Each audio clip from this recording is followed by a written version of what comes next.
નમસ્તે વિદ્યાર્થી મિત્રો, ધોરણ 6 વિષય વિજ્ઞાન ચેપ્ટર નંબર 6 આપણી આસપાસ થતા ફેરફારો. તો છેલ્લે આપણે કેટલાક ફેરફારો વિશે માહિતી મેળવી હતી, કેટલાક આપમેળે થતા ફેરફારો, કેટલાક માનવ નિર્મિત ફેરફારો અને પ્રવૃત્તિ નંબર 1, 2, 3, 4, 5 અને 6 સુધી જોયું હતું. તો તેમાં પહેલી 3 પ્રવૃત્તિ ઉલટાવી શકાય તેવા ફેરફાર માટેની હતી. બીજી 3 પ્રવૃત્તિ નંબર 4, 5, 6 ઉલટાવી ન શકાય તેવા ફેરફાર માટેની હતી. તો હવે આપણે પાના નંબર 47 થી પ્રવૃત્તિ નંબર 6 પછીનું જોઈએ. તો શું કહે છે કે તમે પેન્સિલ તથા રબરનો ઉપયોગ કરો છો તો તેના સતત ઉપયોગથી તેના આકાર અને કદમાં ફેરફાર થાય છે. તો કે શું આ ફેરફારને ઉલટાવી શકાય? તો પેન્સિલ અને રબરનો આપણે સતત ઉપયોગ કરી એટલે પેન્સિલમાં જે ગ્રેફાઇટ આવેલી હોય તે ઘસાતી જાય એટલે પેન્સિલ ઓછી થતી જાય. ધીમે ધીમે જેમ પેન્સિલ વપરાય એમ તેનો આકાર નાનો થતો જાય, એનું કદ ઘટતું જાય. એવી જ રીતના રબર છે, વારંવાર લખેલું ભૂસતા જાય તેમ રબરનું કદ પણ ઘટતું જાય છે.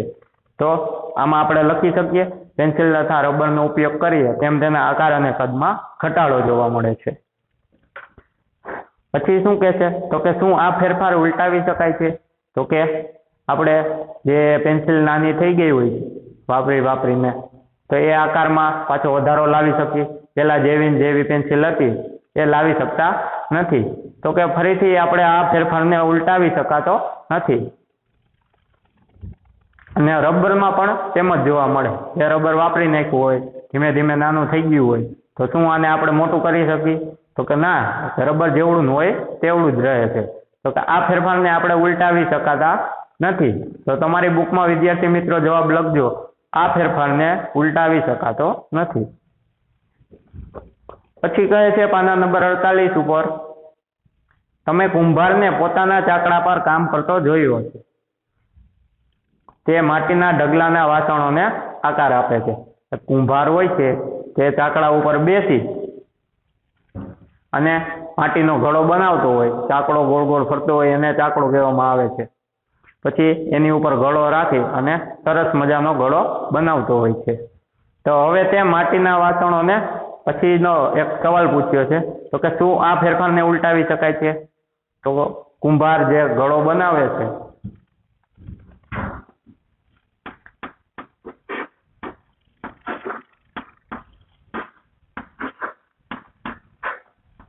કાચી માટીમાંથી બનાવેલ ઘડો,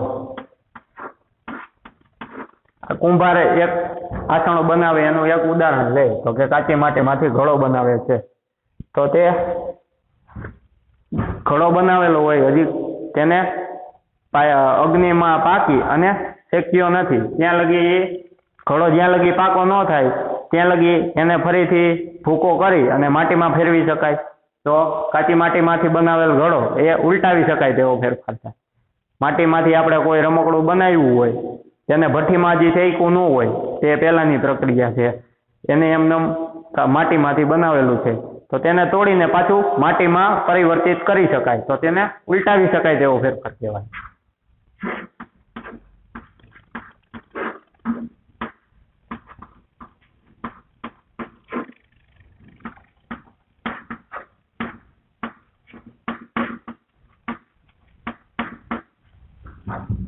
હવે આ છે કાચી માટીમાંથી બનાવેલ અહીંયા ઘડો આવશે.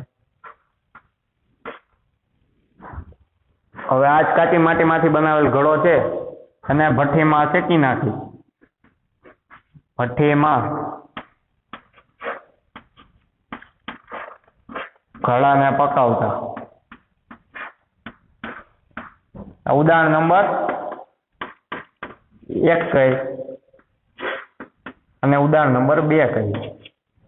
તો ભઠ્ઠીમાં જે ઘડો બનાવી લીધો છે તમે કાચી માટીમાંથી, એ ઘડાને ભઠ્ઠીમાં તમે પકાવો એટલે સરસ મજાનો કઠણ થઈ ગયો છે. પછી આ ઘડાને આપણે તોડીને પાછો માટીમાં પરિવર્તિત પેલા જેવી જે માટી હોય તે લાવી શકતા નથી. આ કાચી માંથી બનાવેલ ઘડો હોય એને તોડી અને પેલા જેવી જે માટી હોય તેમાં પરિવર્તિત કરી શકો છો. પણ જ્યારે ભઠ્ઠીમાં ઘડો શેકાઈ જાય છે તેને પેલા જેવી માટીમાં પરિવર્તિત કરી શકાતો નથી. તો આને આપણે ઉલટાવી ન શકાય તેવો ફેરફાર કહીશું.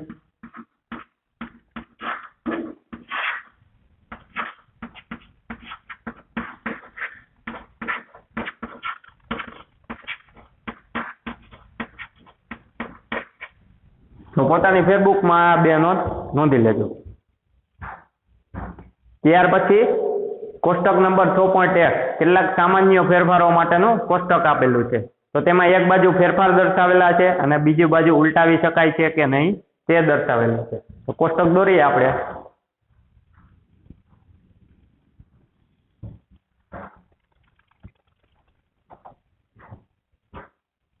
તો એક બાજુ ફેરફાર લખતા જાય, બીજી બાજુ ઉલટાવી શકાય છે કે નહીં.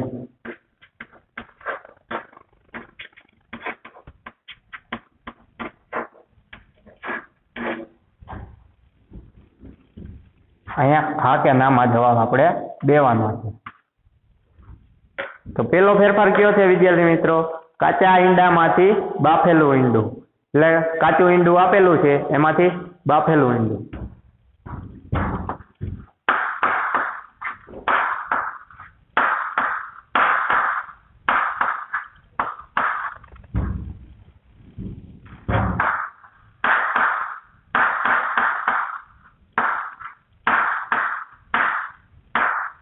હવે આને ઉલટાવવું હોય તો બાફેલા ઈંડામાંથી વળી પાછું કાચું ઈંડું મેળવવું પડે, પણ એ આપણને ન મળી શકે. તો આ ઉલટાવી શકાય તેવો ફેરફાર ના થાય. બીજો ફેરફાર છે ખીરામાંથી ઈડલી.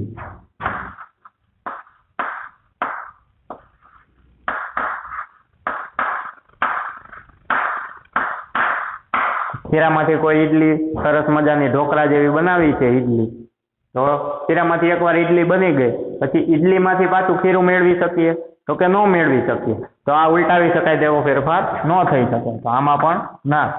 ત્રીજો ફેરફાર છે ભીના કપડામાંથી સુકાયેલા કપડા.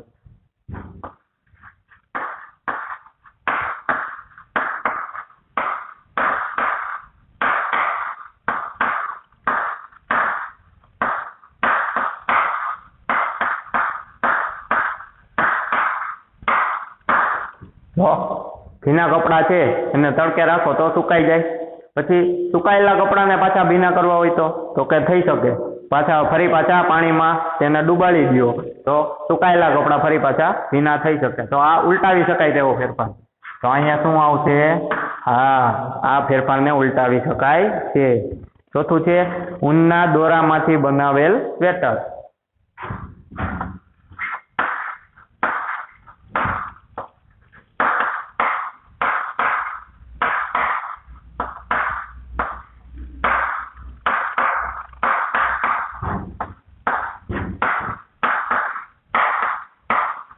ઊનના દોરામાંથી એક સ્વેટર બનાવી લીધું, પછી સ્વેટરમાંથી પાછું ઊનનો દોરો મળી શકે તો કે સ્વેટર બનાવવા માટે ઊનના દોરાને અલગ અલગ જગ્યાથી કાપી લીધો તો ફરી પાછો એક સરખો લાંબો દોરો ન મળી શકે. તો આ ફેરફારને ઉલટાવી શકાતો નથી. તો અહીંયા આવશે ના. પછી છે અનાજમાંથી બનાવેલો લોટ.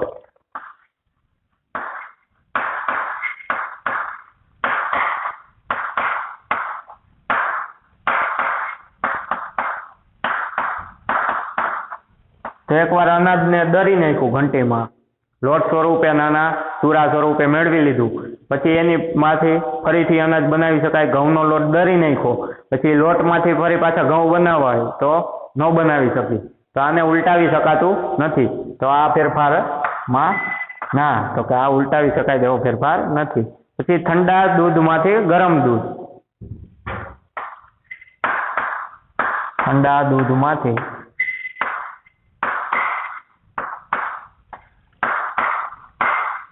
ગરમ દૂધ. ઠંડા દૂધમાંથી ગરમ દૂધ બનાવે તો તે દૂધ ઠંડુ છે એને ગેસ ઉપર રાખો એટલે ગરમ દૂધ થઈ જાય. પછી આ ગરમ દૂધને ફરી પાછું ઠંડુ કરવું હોય તો કે વાતાવરણના તાપમાને થોડીક વાર રાખી દો અથવા ફ્રીજમાં મૂકી દો તો ફરી પાછું એ દૂધ ઠંડુ થઈ શકે. તો આ ફેરફાર ઉલટાવી શકાય છે. તો આમાં આવશે હા, આ ફેરફારને ઉલટાવી શકાય છે. પછી છે સીધી દોરીમાંથી ગૂંચવાયેલી દોરી. આ બાજુ લખીએ.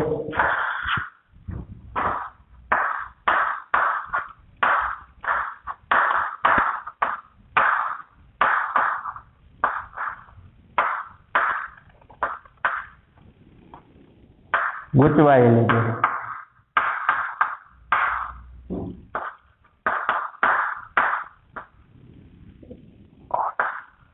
હવે તમે બધા પતંગ તો ચગાવતા જ હશો, તો પતંગમાં સીધી દોરી ફિરકીમાંથી આવતી હોય ત્યારે ગૂંચવાઈ જાય આડાવડી, તો આપણે એ ગૂંચવાયેલી દોરીને અલગ કરીએ તો ફરી પાછી સીધી થઈ શકે છે. તો ગૂંચવાયેલી દોરીમાંથી ફરી પાછી સીધી દોરી મળી શકે, તો આ ફેરફારને ઉલટાવી શકાય? તો કે હા. પછી આપ્યું છે કડીમાંથી પુષ્પ. પુષ્પ એટલે ફૂલ. તો કડીમાંથી જે ફૂલ ખીલે છે, કડીમાંથી ફૂલ ખીલ્યું છે ને હવે ફૂલમાંથી પાછી કડી મેળવવી છે, તો પુષ્પમાંથી પાછી કડી મેળવી શકાય નહીં. કડીમાંથી પુષ્પ મેળવી શકાય પણ પુષ્પમાંથી કડી મેળવી શકાતી નથી, તો આ ફેરફાર ઉલટાવી શકાતો નથી.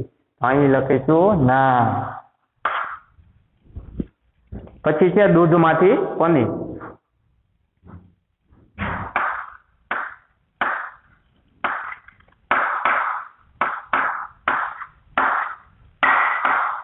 દૂધમાંથી એકવાર પનીર બનાવી લીધું, પછી પનીરમાંથી ફરી પાછું દૂધ મેળવી શકાય. પનીર હોય એકવાર દૂધમાંથી, પનીરનું શાક તો બધા ખાતો હોય છે ને, પંજાબી શાક આવે, કટકા સ્વરૂપે પનીર મેળવી લીધું દૂધમાંથી, પછી પનીરમાંથી ફરી પાછું દૂધ મેળવવું હોય તો મેળવી શકાય નો. એટલે કે આ ઉલટાવી શકાય તેવો ફેરફાર નથી. એટલે પનીરમાંથી ફરી પાછું દૂધ મેળવી શકાતું નથી. અહીં આવશે ના. પછી છે ગાયના છાણમાંથી બાયોગેસ.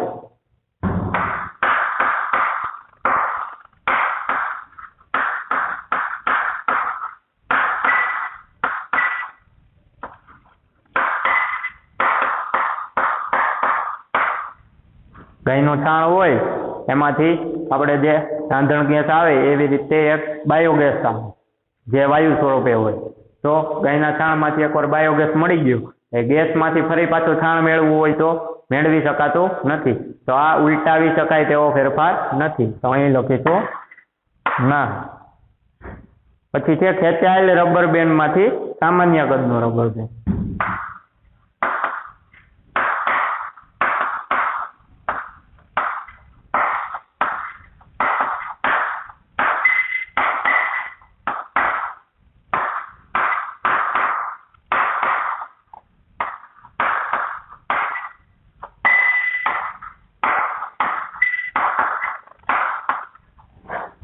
ખેંચાયેલ રબર બેન્ડમાંથી સામાન્ય કદનો રબર બેન્ડ.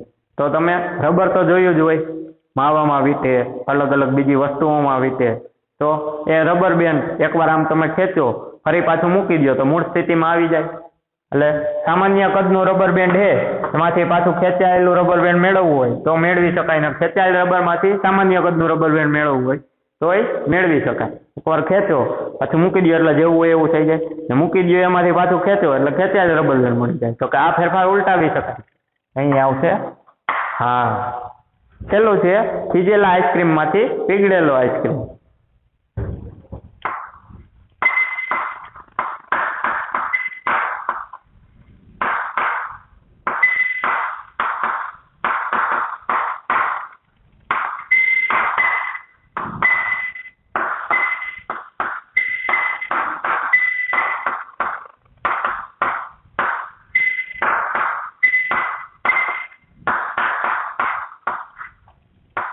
એક થીજેલો આઈસ્ક્રીમ છે એટલે બરફ જેવો કઠણ આઈસ્ક્રીમ છે, એમાંથી પીગળેલો આઈસ્ક્રીમ મેળવવો હોય તો ફ્રીજની બહાર ઘડીક વાર રાખી દો તો પ્રવાહી સ્વરૂપે પીગળેલો આઈસ્ક્રીમ આપણને મળી જાય.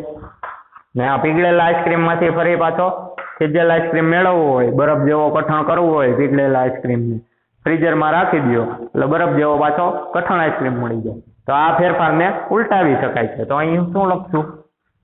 હા. તો વિદ્યાર્થી મિત્રો, તમારા બુકમાં કોષ્ટક આખું દર્શાવેલું જ છે, ફક્ત હા ના જવાબ લખવાના છે, તો તે નોંધી લેજો.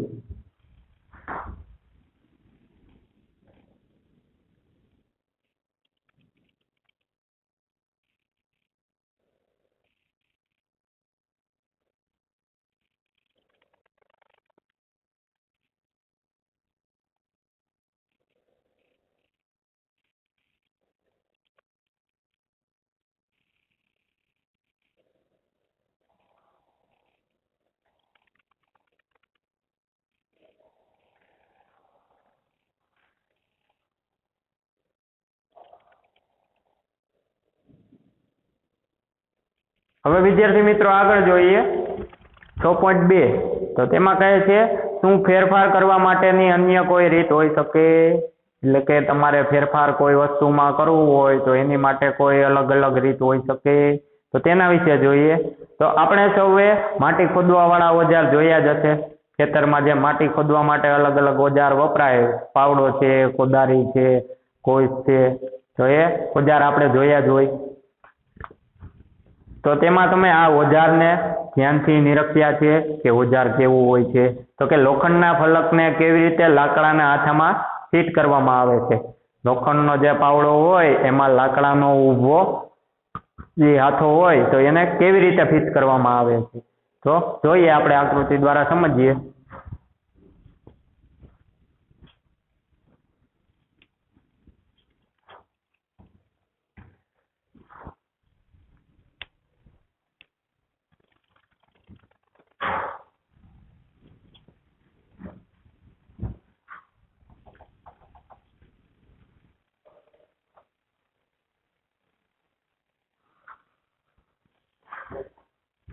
તો પહેલા આપણે કોદાળીનું લઈ ઉદાહરણ. કોદાળી કેવી આવી છે, પછી અહીંયા હોલ,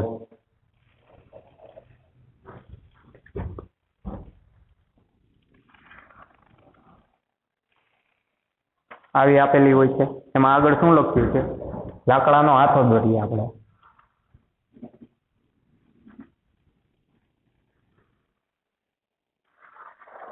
આવો લાકડાનો હાથો આપેલો હોય છે. તો આ ઓજારમાં લોખંડના ફલકને એક વલય રિંગમાં હોય છે. લોખંડનું ફલક એટલે આ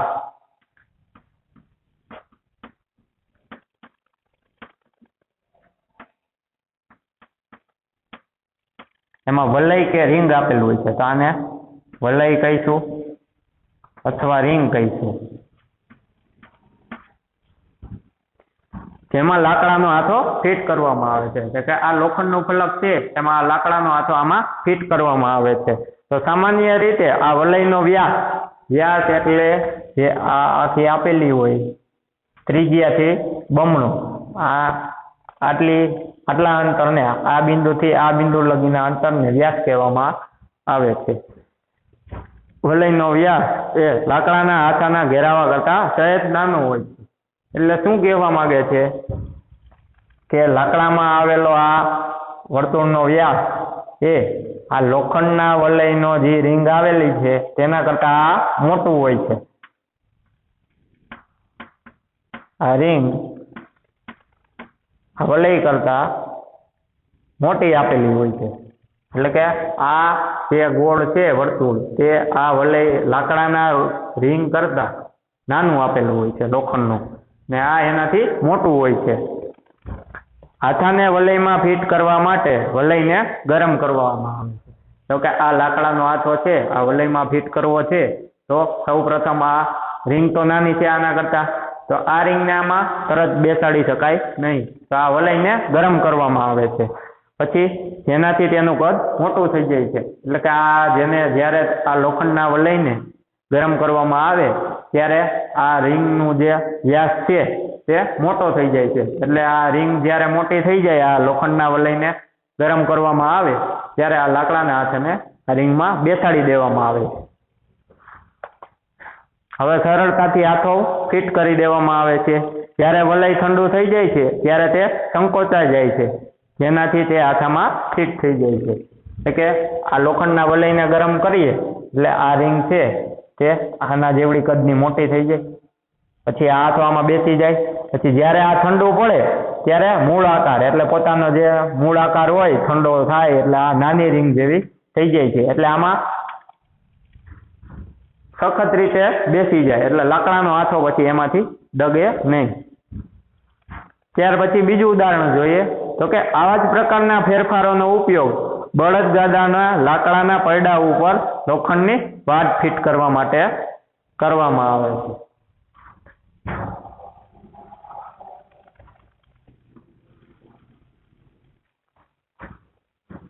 તો આવું કોઈ પૈડું આપ્યું છે.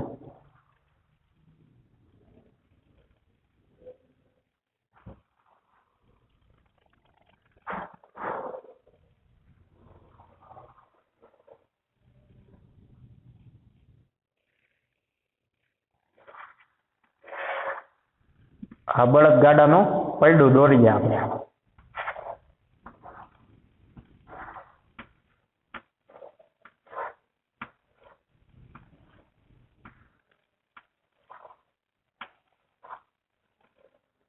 તો આવું બળદગાડાનું પૈડું હોય. હવે આ પડામાં લોખંડની વાટ એટલે કે આ જે વચ્ચેનો વિસ્તાર છે આમાં આ આખું ગોળ જ આવે. 3D આકારમાં જોઈને તો આ સાઈડે પણ આવી રિંગ જ આવે હે. એમાં વચ્ચે લોખંડની વાટ ફિટ કરવામાં આવે છે. તો તમારી આકૃતિ નંબર 6.7 જુઓ, આવું એક પૈડું દર્શાવેલું છે. તેમાં લોખંડની વાટ ફિટ કરવામાં આવે છે. ધાતુની વાટને લાકડાના પૈડાના ઘેરાવાથી સહેજ નાની બનાવવામાં આવે છે. એટલે કે આ વચ્ચે જે ધાતુની વાટ ફિટ કરવામાં આવે છે તે આ પૈડાનો જેટલો આકાર હોય ગોળ એના કરતા નાની બનાવવામાં આવે છે. ગરમ કરવાથી વાટ પૈડા પર ફિટ થઈ જાય છે.